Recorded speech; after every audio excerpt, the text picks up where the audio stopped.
Hello student,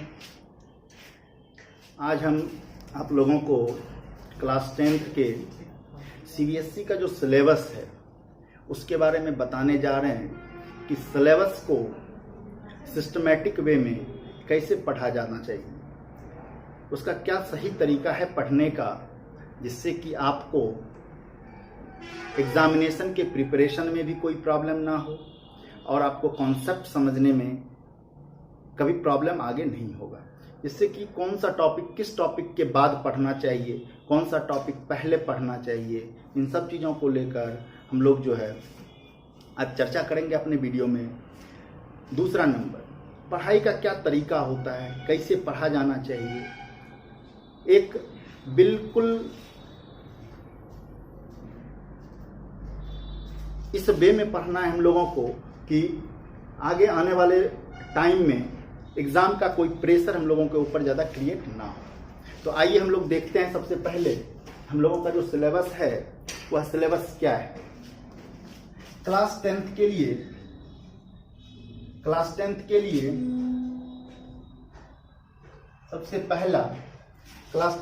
सबसे पहला हम लोगों का जो मैथ्स का टॉपिक बांटा गया है वह बांटा गया है सबसे पहले इसको नंबर सिस्टम में। फर्स्ट हमारा नंबर सिस्टम,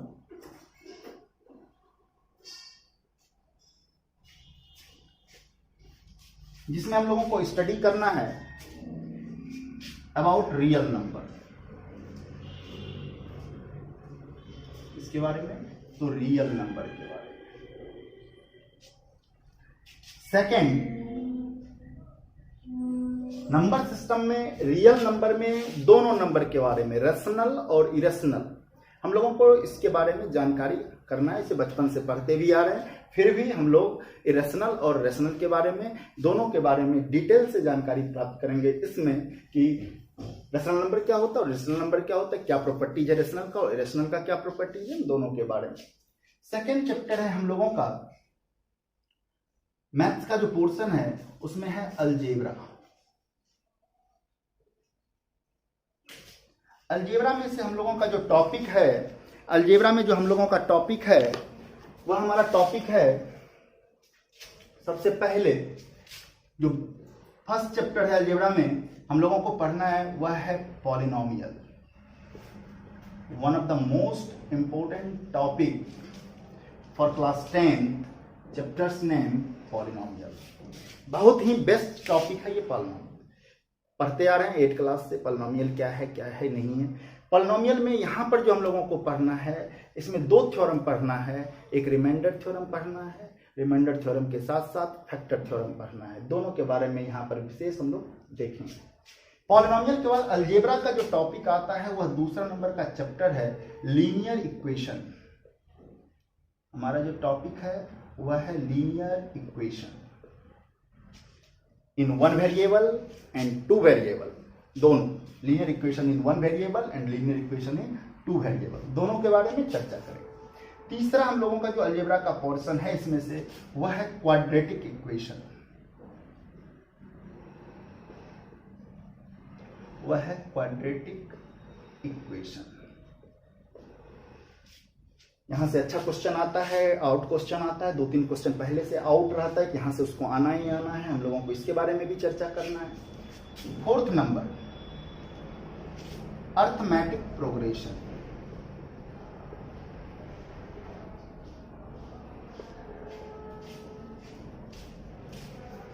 अर्थमेटिक प्रोग्रेशन, वैसे हम लोगों को प्रोग्रेशन में सिर्फ और सिर्फ यहाँ पर अर्थमेटिक प्रोग्रेशन ही पढ़ना है। आईसीएसई के लिए अर्थमेटिक भी पढ़ना है, ज्योमेट्रिक भी पढ़ना है और हार्मोनिक प्रोग्रेशन भी पढ़ना है। मतलब प्रोग्रेशन पूरा पढ़ना है, सीक्वेंस एंड सीरीज पढ़ना है वहां पर। तो जब आईसीएसई का वीडियो हम लोग लेक्चर अपलोड करेंगे अपने चैनल पर, तब हम लोग उसके बारे में डिटेल से चर्चा करेंगे कि ज्योमेट्रिक प्रोग्रेशन क्या है, हार्मोनिक प्रोग्रेशन क्या है। हम लोगों को क्लास 10 सीबीएसई के लिए सिर्फ और सिर्फ जानकारी लेना है अर्थमेटिक प्रोग्रेशन के बेसिक्स के बारे में कि अर्थमेटिक प्रोग्रेशन का बेसिक क्या है। ये हम लोगों का टॉपिक है, दूसरा नंबर का टॉपिक अलजेब्रा। थर्ड नंबर, तीसरे नंबर में हम लोग अब आते हैं। अलजेब्रा में हम लोगों का टॉपिक पहला number polynomial, linear equation in 1 variable and 2 variable. तीसरा नंबर क्वाड्रेटिक इक्वेशन, और चौथा नंबर अरिथमेटिक प्रोग्रेशन। उसके बाद हम लोगों को आना है तीसरे में, हम लोगों का जो तीसरा मोस्ट इंपोर्टेंट टॉपिक है वह है ट्रिगोनोमेट्री। उस चैप्टर का नाम है ट्रिगोनोमेट्री। बहुत ही इंटरेस्टिंग और ये मजेदार टॉपिक है ट्रिगोनोमेट्री। ट्रिगोनोमेट्री के बारे में बेसिक स्टडी करेंगे कि ट्रिगोनोमेट्री मैथमेटिक्स का कौन सा पार्ट है, इसके बारे में हमको क्या क्या जानकारी लेना है, रेशियो के बारे में जानकारी लेना है। और इस ट्रिगोनोमेट्री में जो हम लोगों का बेसिक क्वेश्चन के साथ सबसे बढ़िया क्वेश्चन आता है ट्रिगोनोमेट्री में ही आपका ऐड है हाइट एंड डिस्टेंस।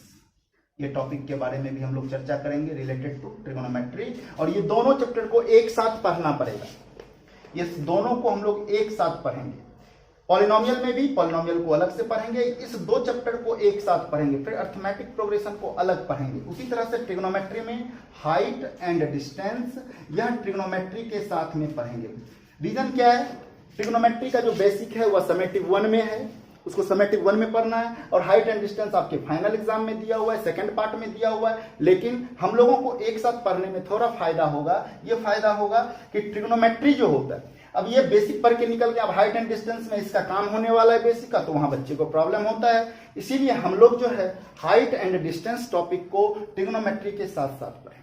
ठीक है। नेक्स्ट 4 नंबर में ट्रिगोनोमेट्री के बाद हम लोगों को जो अब पढ़ना है वह उस चैप्टर का नाम है ज्योमेट्री।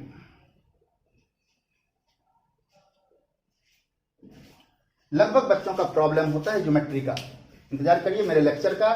ठीक है, ये जो ज्योमेट्री चैप्टर है यह आपको बिल्कुल कंसेप्चुअल है। यदि आपके पास कॉन्सेप्ट नहीं है तो इस चैप्टर के बारे में आपको बार बार ये आपको रोकेगा, रुकावट डालेगा। आपका कॉन्सेप्ट क्लियर नहीं यदि है तो यह चैप्टर आपको बार बार आपको ब्रेक करेगा। हम लोगों को क्या करना है, हम लोगों को क्या करना है कि ज्योमेट्री को बेसिक से पढ़ना है। जो हम लोगों ने 6, 7, 8, 9, 10 उन 9 तक हम लोगों ने जो ज्योमेट्री पढ़ा वहां पर हमने क्या किया, डायरेक्ट हमने कुछ थ्योरम पढ़े, कुछ बेसिक्स पढ़े, और जो कुछ थ्योरम पढ़े जिनका कि हम लोगों ने प्रूविंग नहीं पढ़ा कि वह आया कहां से, उसका क्या प्रिंसिपल है, वो कैसे वो प्रूफ होता है, उन सब के बारे में कुछ बेसिक्स थ्योरम के बारे में स्टडी करेंगे। यहाँ पर ट्रायंगल्स के बारे में, सिमिलरिटी ऑफ ट्रायंगल्स, और इसमें से सबसे इंपॉर्टेंट जो क्लास 10th के लिए है वह है सर्कल का बेसिक कॉन्सेप्ट के साथ सर्कल के टेंजेंट्स के बारे में जानकारी हासिल करेंगे, और उस चैप्टर का नाम है ज्योमेट्री। इसके बाद ये हमारा चौथा पोर्शन था ज्योमेट्री का। और हमारा जब हम लोग जब 5वें नंबर टॉपिक में आते हैं, 5 में 5वां टॉपिक हमारा क्या है, सेम ज्योमेट्री के जस्ट बाद हम लोग जस्ट इसको पढ़ना चाहिए हम लोगों को, और उसका नाम है कोऑर्डिनेट ज्योमेट्री।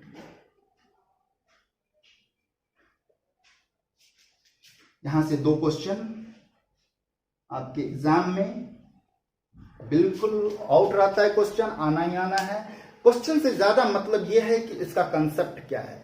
ज्योमेट्री यहां का कॉन्सेप्ट और कोऑर्डिनेट ज्योमेट्री का कॉन्सेप्ट, जिसके पास ज्योमेट्री का कॉन्सेप्ट नहीं है उसके पास कोऑर्डिनेट ज्योमेट्री का कॉन्सेप्ट आ ही नहीं सकता। उस दोनों को हम रिलेट करके दिखाएंगे कि ज्योमेट्री के बाद कोऑर्डिनेट ज्योमेट्री को पढ़ने का क्या बेनिफिट होता है। तो 5वां नंबर का चैप्टर है हम लोगों को कोऑर्डिनेट ज्योमेट्री, जिसके बारे में हम लोग विस्तार से। ज्योमेट्री में एक और चीज हम लोगों का आ जाता है, जहां से एक क्वेश्चन हम लोगों का पहले से ऑलरेडी आउट रहता है, हम लोग उसके बारे में भी थोड़ा सा चर्चा कर लेते हैं। हमारे इसके बारे में हमारा क्या है कि 6 नंबर का जो टॉपिक है, 6 नंबर हम लोगों को जो पढ़ना है वह है हमारा मेंसुरेशन। हमारा जो चैप्टर का नाम है वह है मेंसुरेशन। बहुत ही इंपॉर्टेंट विथ फॉर्मूला भी बढ़िया होना चाहिए आपके दिमाग में, और कॉन्सेप्ट के साथ साथ आपका थिंकिंग पावर, ये दोनों चीज मायने रखता है मेंसुरेशन में। यदि आपको मेंसुरेशन में सारे फॉर्मूले आते हैं और आपके पास कॉन्सेप्ट भी है, लेकिन आपके पास यदि थिंकिंग पावर नहीं है तो आपका मेंसुरेशन का प्रॉब्लम सॉल्व नहीं होगा। हम तीनों चीजों के बारे में मेंसुरेशन टॉपिक में डिस्कस करेंगे। सबसे पहले हाउ टू थिंक, उसके बाद हाउ टू सॉल्व, पहले सोचना कैसे है और फिर सॉल्व कैसे करना है, एकदम बिल्कुल इजी वे में आप लोग इंतजार करिए। मेंसुरेशन के लिए आपका क्लास 10th का होल सिलेबस टॉपिक वाइज बारी बारी से अपने चैनल पर एक एक करके आपको मिलेगा समय के साथ। मेंसुरेशन के बाद हम लोगों को आता है चैप्टर में statistics and probability. Statistics and probability, ये दोनों चैप्टर को हम लोग एक साथ पढ़ें। स्टैटिस्टिक्स एंड प्रोबेबिलिटी ये भी हमारा मैथमेटिक्स का ही एक पार्ट है और अक्सर बच्चों को प्रॉब्लम आता है कि सर हमको प्रोबेबिलिटी समझ में नहीं आता, स्टैट समझ में नहीं आता, जबकि स्टैट से रिलेटेड अच्छा क्वेश्चन आता है एग्जाम में। हम लोग स्टैट के बारे में भी बेस्ट स्टडी करेंगे और प्रोबेबिलिटी के बारे में तो आपको बेसिक कंसेप्ट इसलिए भी जानना जरूरी है कि आगे आपको 11th क्लास के मैथमेटिक्स में आपको फिर प्रोबेबिलिटी से दर्शन होने वाले हैं, फिर आपको 12th क्लास में भी प्रोबेबिलिटी से मुलाकात होने वाली है। तो हम लोग जो प्रोबेबिलिटी और स्टैटिक्स को बेसिक यहां पर क्लियर करेंगे क्लास 10th में। इसके बाद हम लोगों का जो लास्ट चैप्टर आता है वह चैप्टर है जो सबसे लास्ट में पढ़ना भी चाहिए। उस चैप्टर का नाम है कंस्ट्रक्शन, क्योंकि यह एग्जाम को लेकर ज्यादा इंपॉर्टेंट होता है। ये प्रैक्टिस खोजता है, प्रैक्टिस तो इसे सभी खोजते हैं। मैथमेटिक्स में सारा मैथमेटिक्स का एक ही कंसेप्ट है, भाई हमें पकड़े रहिए। यदि आप हमें नहीं पकड़ते हैं तो हम भी आपको छोड़ सकते हैं। तो मैथमेटिक्स में कंस्ट्रक्शन, आपको कंस्ट्रक्शन को लेकर आना है। कंस्ट्रक्शन बाद में पढ़ेंगे क्योंकि हम लोगों को 10th की तैयारी करनी है, बोर्ड की तैयारी करनी है। ऐसे बच्चे जो बोर्ड के लिए भी हैं, जो बच्चे बोर्ड एग्जाम इस बार देने वाले हैं 2020 तो आप लोगों का बिल्कुल खराब गया, सबका गया। 2020-21 में जो जिस बच्चों का बोर्ड का एग्जाम है वो बच्चे हमारे पर्सनल कांटेक्ट नंबर पर आप कांटेक्ट करके डायरेक्ट लाइव क्लास भी ले सकते हैं यूट्यूब पर, और उनको हम बारी बारी से टॉपिक वाइज भी समझाते चले जाएंगे। तो सबसे लास्ट में कंस्ट्रक्शन हम लोगों को पढ़ना है।